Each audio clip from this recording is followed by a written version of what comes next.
a petition filed by the PLF, which I think is the Pacific Legal Foundation, is that right? To the U.S. Supreme Court regarding the Common Sense Alliance versus San Juan County case, and what do you think of the GMA? You have 2 minutes. Sir. Gee, yeah, those are small questions. The petition that the CSA filed probably took 4 or 5 lawyers, a couple of months to do. I understand the problem with government taking people's property rights away as a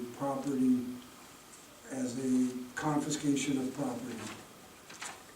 I am not sure whether the CSA petition relating to the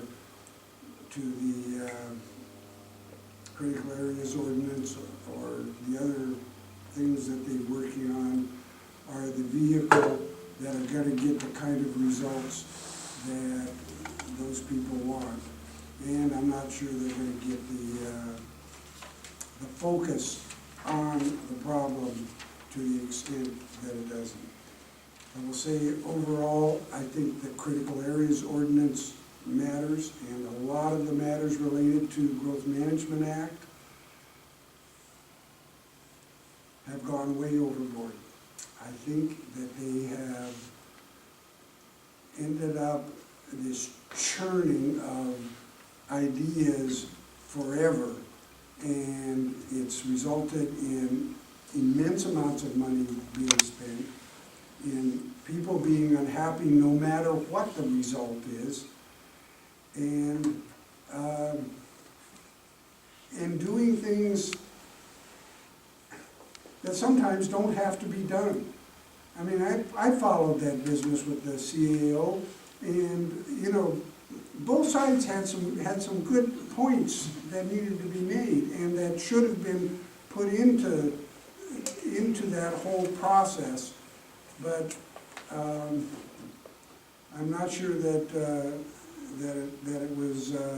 I'm not sure it was done well, and I think it should be looked at. I'm not even sure whether San Juan County, what it does and what King County does with the same state law applies equally. I just don't think it does. I think it may need some significant amendments to the Growth Management Act. Okay. Well,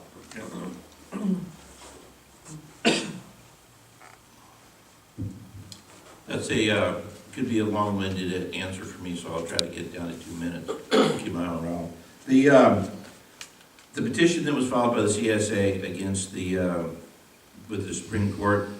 The county's position on that is that the county's just going to let it sit on the lower court's decisions to see if it will be heard. I mean, it's basically out of the council's hands which direction this goes forward.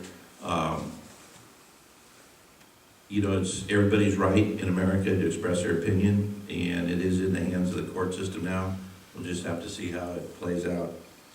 As far as the Growth Management Act, I've got some, the Growth Management Act and some other departments in the state that oversee the actions that we do, I think are very difficult. We're very capable of managing our own selves and following the laws by ourselves, without having another agency sitting on top of us telling us what to do.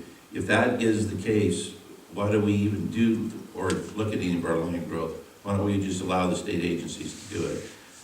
I believe that we're sitting right now with our shoreline master plan and the growth management waiting for their approval. We approved it as a council. Our planning commission approved it in form, and it should go through, in my opinion. But we're waiting to hear back from the Growth Management Board. When we did go to the Growth Management Act, we lost a lot of building sites. We were pretty well penalized. We had to look at how we had to go back and redo all the comprehensive plan. It is, in my opinion, very restricted. I would feel a lot better if we can stand on our own as a county. We are elected by the citizens of this county, and if we make decisions, they should be able to stand as long as we follow the law as it's written. How was that?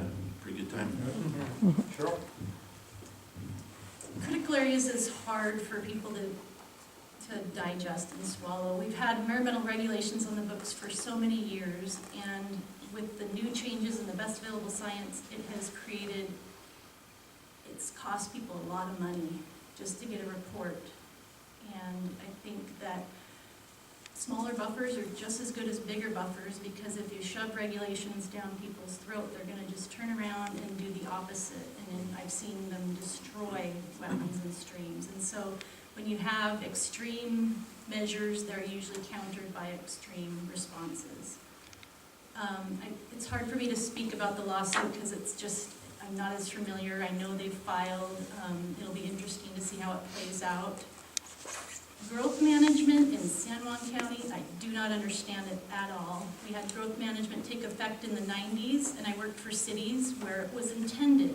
But if you look at the intent of the Growth Management Act, it is not for this county. It's for urbanizing counties so they can have coordinated efforts with their infrastructure, schools, fire, all those essential facilities. And I just still am scratching my head trying to figure out how we're gonna, it's like trying to fit a square peg in a round hole. We need the flexibility to address our housing, and the growth management is just got us by the neck. So if there was another opportunity to get out of the growth management, I would be all for it. We need the flexibility to make our own decisions.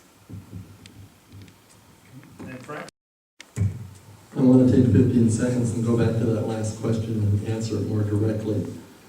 About the difference between my advisory committee, I would like to say that my advisory committee would be based on community first and not born of staff biases or paid lobbyist interests. That's the main difference. So now about the lawsuit. The legal issues go way beyond what the real problem was in our process. Or their buffers. Go figure.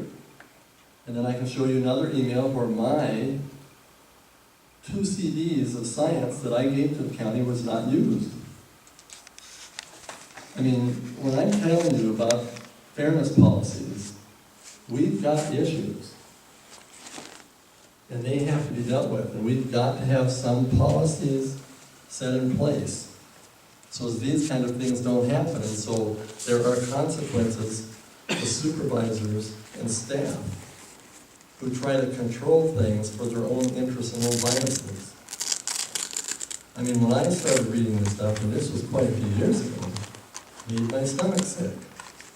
And then I understood why they have spent the last 5 years breaking their promise to community treasures and not following the 2011 Essential Public Facilities by